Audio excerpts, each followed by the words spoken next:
दोस्तों, स्वागत है आपका अपने YouTube चैनल डुगू कोचिंग सेंटर में। आज हम आपके लिए लेकर आए हैं क्लास 12th के लिए हम केमिस्ट्री के IMP क्वेश्चंस लेकर आए हैं जो ऑब्जेक्टिव टाइप में रहेंगे। ठीक है, तो आज की क्लास स्टार्ट करते हैं हम। पहला क्वेश्चन है आपका कि समान परासरण दाब वाले विलयन कहलाते हैं। हमें चार ऑप्शन दिए हैं। पहला अति परासरी, दूसरा अल्प परासरी, तीसरा समपरासरी और चौथा नॉर्मल। ठीक है, तो इसका राइट आंसर होगा समपरासरी। ठीक है, क्योंकि समान परासरण दाब पूछा है इसलिए समपरासरी। ठीक है, ये नीचे इंग्लिश में लिखा हुआ है, आप देख लीजिएगा। अगला क्वेश्चन है अर्ध आयुकाल प्रथम कोटि अभिक्रिया हेतु होगा जबकि K इज इक्वल टू 5.5 गुणित 10 की घात -14 और S -1 हो। ठीक है, हमें बताना है कि अर्धायुकाल प्रथम कोटि की अभिक्रिया के लिए क्या होगा। ठीक है, जबकि हमें K की वैल्यू देके रखी है। ठीक है, तो इसका पहला ऑप्शन है 1.26 इंटू 10⁻13 S, बी ऑप्शन है 0, सी ऑप्शन है 1.16 इंटू 10⁻10 S और आखिरी ऑप्शन है 1.91 इंटू 10⁻6 S। ठीक है, तो इसमें हमारा जो राइट आंसर होगा वो फर्स्ट वाला होगा, ए 1.26 इंटू 10⁻13 S। ठीक है, अगला क्वेश्चन है आपका रासायनिक अभिक्रिया की दर निर्भर करती है। हमें बताना है कि रासायनिक अभिक्रिया की दर किस पर निर्भर करती है। ठीक है, मतलब केमिकल रिएक्शन किस पे डिपेंड करती है। पहला ऑप्शन है सक्रिय द्रव्यमान पर, दूसरा है परमाणु द्रव्यमान पर, तीसरा तुल्यांकी भार पर, चौथा आणविक द्रव्यमान पर। ठीक है, तो इसका राइट आंसर होगा सक्रिय द्रव्यमान पर। ठीक है, अगला क्वेश्चन है आहिर्नियस समीकरण है। हमें बताना है इनमें से आहिर्नियस समीकरण कौन सा है। ठीक है, पहला ऑप्शन है K is equal to E minus del K upon RT, फिर K is equal to del E 0 मतलब एप्सिलॉन नॉट अपॉन RT, और तीसरा है K is equal to log E 0 upon RT, और चौथा K is equal to AE minus del E upon RT। ठीक है, तो हमारा जो चौथा वाला होगा लास्ट वाला वो राइट आंसर होगा। ठीक है, फिर इसके बाद अगला क्वेश्चन आता है आपका कि रेसिंग विधि निम्न में से किसके निर्माण में प्रयुक्त होती है। ठीक है, पहला क्लोरोबेंजीन, दूसरा बेंजीन, तीसरा टॉलुइन, चौथा नाइट्रोबेंजीन। ठीक है, हमें क्या बताना है कि रेसिंग विधि का उपयोग किसके निर्माण में किया जाता है। तो इसका राइट आंसर होगा क्लोरोबेंजीन। इसमें भी क्लोरोबेंजीन। फिर अगला है आपका K4 फिर FeCN6 में आयरन की संख्या होगी। हमें इसमें क्या बताना है, आयरन की संख्या। पहला ऑप्शन 3, दूसरा 2, तीसरा 8, चौथा 5। तो इसमें जो दूसरा वाला है 2 वो राइट आंसर होगा, मतलब इसमें आयरन की ऑक्सीकरण संख्या कितनी होगी, 2 होगी। ठीक है, अगला है आपका ल्यूकास अभिकर्मक द्वारा किसका परीक्षण किया जाता है। पहला फिनॉल, दूसरा ईथर, तीसरा एल्डिहाइड, चौथा एल्कोहल। ठीक है, तो इसका राइट आंसर क्या होगा, एल्कोहल। ल्यूकास अभिकर्मक द्वारा एल्कोहल का परीक्षण किया जाता है। अगला है बेंजल्डिहाइड को एल्कोहलीय KCN के साथ गर्म करने पर देता है। जब हम बेंजल्डिहाइड को एल्कोहलीय KCN के साथ गर्म करते हैं तो हमें क्या मिलता है। पहला ऑप्शन है बेंजाइन, दूसरा बेंजील अल्कोहल, तीसरा सोडियम बेंजोएट और चौथा सिमनेमिक अम्ल। तो इसका राइट आंसर होगा बेंजाइन। ठीक है, ये इसका इंग्लिश में लिखा है, देख लीजिए आप। फिर अगला क्वेश्चन है आपका कम तापक्रम पर नाइट्रस अम्ल प्रतिक्रिया स्वरूप तेलीय नाइट्रोसेमीन देने वाली यौगिक है।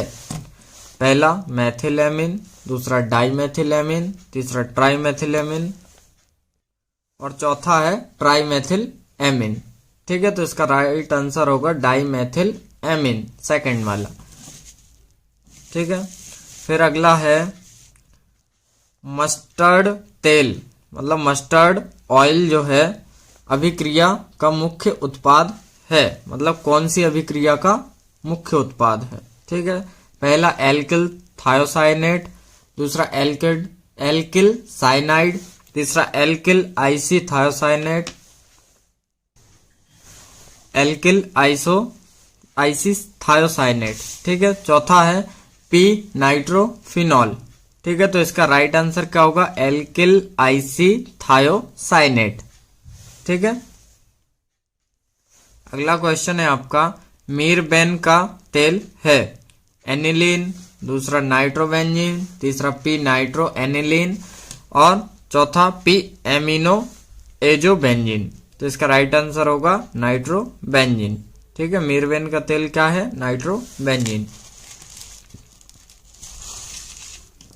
फिर अगला है C6H5NCl। ठीक है, गिब्स हमें क्या मिल रहा है, C6H5Cl। ठीक है, किसकी उपस्थिति में, CuCl की और HCl की उपस्थिति में। तो हमें ये बताना है ये कौन सी अभिक्रिया है। ठीक है, तो पहला ऑप्शन है गाटरमान अभिक्रिया, दूसरा सैंडमेयर अभिक्रिया, तीसरा वुड्स अभिक्रिया और चौथा ऑप्शन है फ्रैकलैंड अभिक्रिया। तो इसका राइट आंसर क्या होगा, सैंडमेयर अभिक्रिया। ठीक है, फिर अगला क्वेश्चन है आपका कौन सा ग्लिसराइड नहीं है। हमें क्या बताना है कि इनमें से ये जो चार ऑप्शन है इनमें से आपका ग्लिसराइड कौन सा नहीं है। पहला ऑप्शन क्या है, बसा, दूसरा तेल, तीसरा फास्फोलिपिड और चौथा साबुन। ठीक है, तो इसका राइट आंसर क्या होगा, साबुन। साबुन जो है वो ग्लिसराइड नहीं है। फिर अगला क्वेश्चन है पायस का उदाहरण है, पहला मक्खन, दूसरा धूल, तीसरा रबर और चौथा बादल। तो इसका राइट आंसर होगा मक्खन। मक्खन जो है वो पायस का उदाहरण नहीं है, बाकी ये सब पायस के उदाहरण है। इसके बाद आपको क्वेश्चन है, यह है आपका फिल इन द ब्लैंक्स के रूप में, मतलब खालिस्तान के रूप में। वे अभिक्रियाएं जो विकिरण के अवशोषण से संपन्न होती हैं खालिस्तान कहलाती हैं। ठीक है, तो इसका राइट आंसर क्या होगा, प्रकाश रासायनिक अभिक्रियाएं। प्रकाश रासायनिक अभिक्रियाएं वे अभिक्रियाएं हैं जो कि विकिरण के अवशोषण से संपन्न होती हैं। फिर अगला क्वेश्चन है आपका तीव्र अभिक्रियाएं खालिस्तान सेकंड से भी कम समय में संपन्न हो जाती हैं। तो यहाँ पे खालिस्तान सेकंड मतलब हमें उसका सेकंड बताना है। ठीक है, तो इसका राइट आंसर क्या होगा, 10 की घात -9 मतलब 10⁻⁹। ठीक है, अगला क्वेश्चन है आपका अभिक्रिया में भाग लेने वाले कुल अणुओं की संख्या खालिस्तान कहलाती है। मतलब जो भी अभिक्रिया में जो अणु भाग लेते हैं उनकी कुल संख्या क्या कहलाती है, तो वो कहलाती है आणविकता। ठीक है, इसका राइट आंसर क्या हो जाएगा, आणविकता। फिर अगला क्वेश्चन है आपका अभिक्रिया की दर अभिक्रिया की दर अभिकारक के सांद्रण के खालिस्तान होती है। मतलब अभिक्रिया की जो दर होती है वो अभिकारक का जो सांद्रण होता है उसके क्या होती है हमें बताना। तो राइट आंसर होगा हमारा समानुपाती होती है। क्या होती है, समानुपाती। अगला क्वेश्चन है प्रथम अंतर संक्रमण श्रेणी के तत्व खालिस्तान कहलाते हैं। तो हम इसका राइट आंसर होगा क्या, लैंथेनाइड। मतलब प्रथम संक्रमण श्रेणी के जो तत्व होते हैं वो क्या कहलाते हैं, लैंथेनाइड। ठीक है, फिर अगला है SN1 अभिक्रिया खालिस्तान पदों में होती है। तो 2 SN1 जो अभिक्रिया होती है वो 2 पदों में पूर्ण होती है। ठीक है, फिर अगला है K4FeCN6 का सही IUPAC नाम खालिस्तान है। ये जो है इसका हमें क्या बताना है, IUPAC नाम। तो इसका IUPAC नाम होगा पोटेशियम हेक्सा साइनोफेरेट सेकंड। 2। ठीक है। फिर अगला क्वेश्चन है आपका, डाई एथिल ईथर खालिस्तान के रूप में प्रयुक्त होता है। जो डाई एथिल ईथर जो होता है वो किसके रूप में प्रयुक्त होता है? इसका राइट आंसर होगा निश्चेतक। ठीक है, किसके रूप में? निश्चेतक के रूप में। अगला क्वेश्चन है आपका, कैल्शियम एसीटेट के शुष्क आसवन से खालिस्तान प्राप्त होता है। तो इसका राइट आंसर होगा एसीटोन। क्या होता है हमें प्राप्त? एसीटोन प्राप्त होता है। फिर अगला है, एल्किल आइसोसाइनाइड को 250 डिग्री सेल्सियस पर गर्म करने पर खालिस्तान बनता है। तो क्या बनता है? Alkyl cyanide. जब हम एल्किल आइसोसाइनाइड को 250 डिग्री पर गर्म करेंगे तो हमें क्या मिलेगा? Alkyl cyanide. ठीक है। फिर अगला क्वेश्चन है आपका, एथिल एमीन जल में विलेय है जबकि एनिलीन नहीं। तो इसमें हमें सत्य या असत्य बताना, तो मतलब ट्रू या फॉल्स, कि एथिल एमीन जो है वो जल में विलेय है जबकि एनिलीन नहीं। तो ये होगा राइट, मतलब सत्य होगा ये। ठीक है, ट्रू होगा। अगला है, कार्बिल एमीन परीक्षण केवल खालिस्तान एमीन देते हैं। ठीक है, तो इसका राइट आंसर क्या होगा? प्राथमिक। प्राथमिक एमीन जो होते हैं वो कार्बिल एमीन परीक्षण देते हैं। ठीक है। अगला क्वेश्चन है आपका, ट्राइनाइट्रोटॉलुइन एक खालिस्तान पदार्थ है। तो ये कैसा पदार्थ है? विस्फोटक। ट्राइनाइट्रोटॉलुइन जो है एक विस्फोटक पदार्थ है। ठीक है। अगला क्वेश्चन है आपका, एथिल एमीन या मैथिल एमीन अमोनिया से खालिस्तान क्षारीय है। तो अधिक क्षारीय है, मतलब एथिल एमीन जो होता है वो मैथिल एमीन अमोनिया से अधिक क्षारीय होता है। ठीक है। फिर अगला क्वेश्चन आपका, एमीन की क्षारीय प्रवृत्ति नाइट्रोजन परमाणु के खालिस्तान के कारण होती है। तो किसके कारण होती है? एकाकी इलेक्ट्रॉन युग्म के कारण होती है। ठीक है। क्या एमीन की क्षारीय प्रवृत्ति नाइट्रोजन परमाणु पर किसके कारण होती है? एकाकी इलेक्ट्रॉन युग्म के कारण होती है। ठीक है। यहाँ पे इंग्लिश में देख लीजिए आप, यहाँ पे थोड़ी सी मिस्टेक हो गई थी, गलती से हिंदी का लिखा गया था। ठीक है, तो यहाँ पर लॉन पेयर्स इलेक्ट्रॉन आ जाएगा। ठीक है। फिर अगला क्वेश्चन है, प्राथमिक एमीन को खालिस्तान व खालिस्तान के साथ गर्म करने पर एल्किल आइसोसाइनाइड प्राप्त होता है। प्राथमिक एमीन को जब हम किसके साथ गर्म करेंगे, मतलब किन दो चीजों के साथ गर्म करेंगे, तब जाके हमें क्या मिलेगा? एल्किल आइसोसाइनाइड मिलेगा। तो वो दो चीजें क्लोरोफॉर्म और कास्टिक क्षार। ठीक है। यदि हम प्राथमिक एमीन को क्लोरोफॉर्म और कास्टिक क्षार के साथ गर्म करते हैं तो हमें क्या मिलता है? Alkyl isocyanide. ठीक है। यहाँ पे इंग्लिश में देख लीजिएगा, यहाँ पे ये बेस है। ठीक है, और ये कुछ नहीं है, क्लोरोफॉर्म एंड कास्टिक बेस। अगला क्वेश्चन है, विकृतीकरण प्रोटीन की खालिस्तान संरचना को प्रभावित नहीं करता। विकृतीकरण प्रोटीन की संरचना को प्रभावित नहीं करता, तो प्राथमिक। ठीक है।